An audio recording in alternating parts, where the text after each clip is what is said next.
오늘 함께 묵상하실 말씀은 창세기 42장부터 43장 말씀 묵상하시겠습니다. 우리가 너무 잘 알고 있는 요셉의 이야기를 계속 이어나가고 있습니다. 우리 요셉이 애굽의 총리가 되었어요.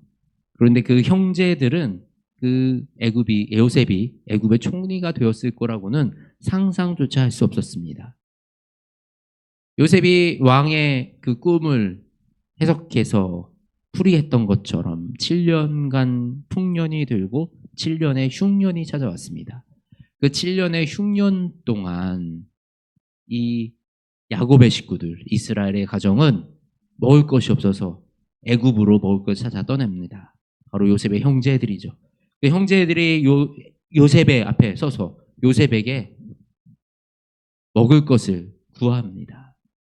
그때 형제들은 요셉을 알아보지 못했지만 요셉은 형제들을 한눈에 알아볼 수가 있었습니다. 어떤 마음이었을까요? 요셉이 한 번에 그게 싹 용서가 되고 마음이 풀렸을까요? 그러지 않았을 것 같습니다.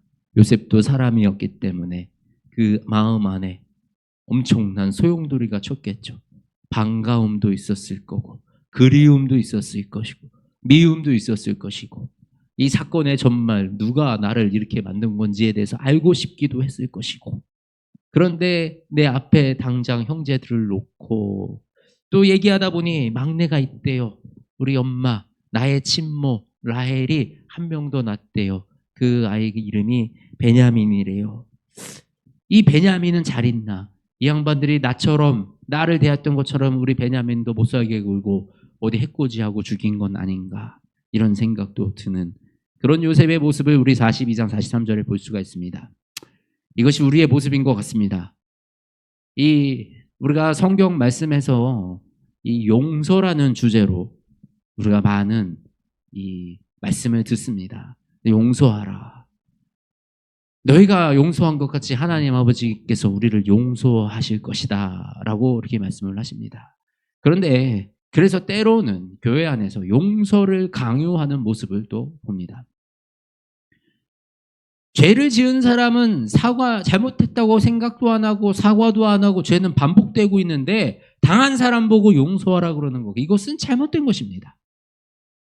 성경에서도 그렇게 안 하십니다. 하나님도 우리가 죄 가운데 있는데 죄를 계속 짓고 있는 우리를 용서하겠다 하신 것이 아니라 죄에서 회개한 자를 하나님께서 용서하신다라고 말씀을 하셨습니다. 죄에서 돌아서는 것은 너무나 중요한 일이죠. 지금 요셉은 이 형제들이 죄로부터 돌아섰는지를 확인하고 있는 것입니다. 우리도 이 땅에서 이런 지혜를 가지고 우리가 살아야 합니다. 무턱대고 우리 교회에서 자라는 아이들에게 무조건 용서해라.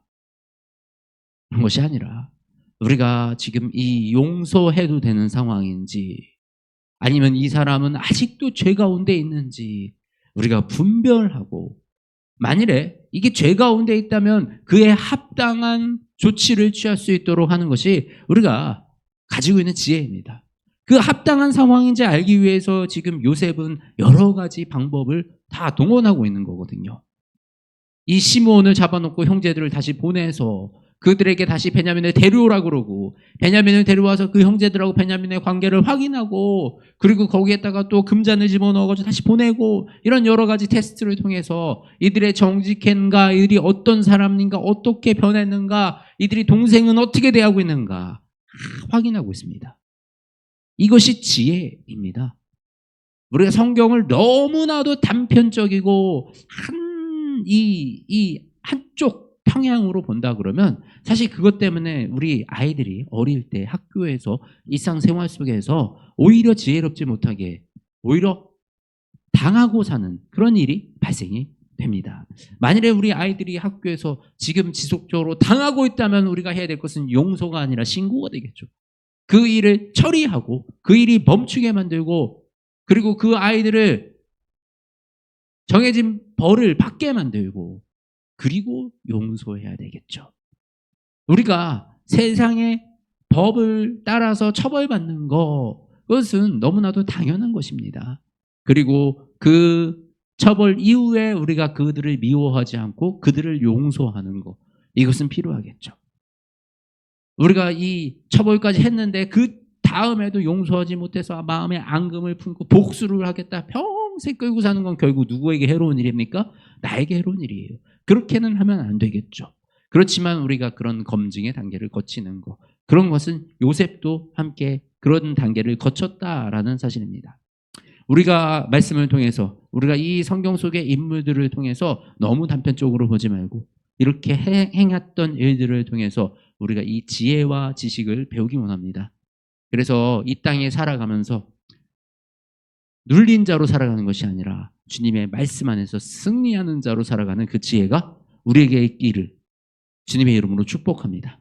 하나님 아버지, 이 말씀을 통해서 여러 가지 상황을 마주합니다. 때로는 하나님의 말씀이 상반된 말씀인 것처럼 느껴질 때도 있고요. 서로 다른 말씀인 것처럼 느껴질 때도 있습니다. 언제는 이런 말씀을 하시는 것 같고 언제는 다른 말씀을 하시는 것 같이 느껴질 때도 있습니다. 그러나 이 모든 것이 하나님의 지혜와 섭리 안에 있음을 고백합니다.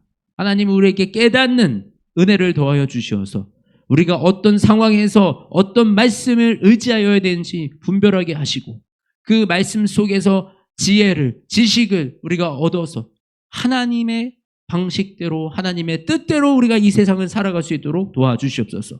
우리에게 그런 지혜를 더하여 주셔서 어디서나 우리가 주님의 사람으로, 주님의 백성으로 빛을 드러내는 그 인생을 살아갈 수 있도록 주님 인도하여 주시옵소서. 살아계신 우리 주 예수님의 이름으로 기도드립니다. 아멘.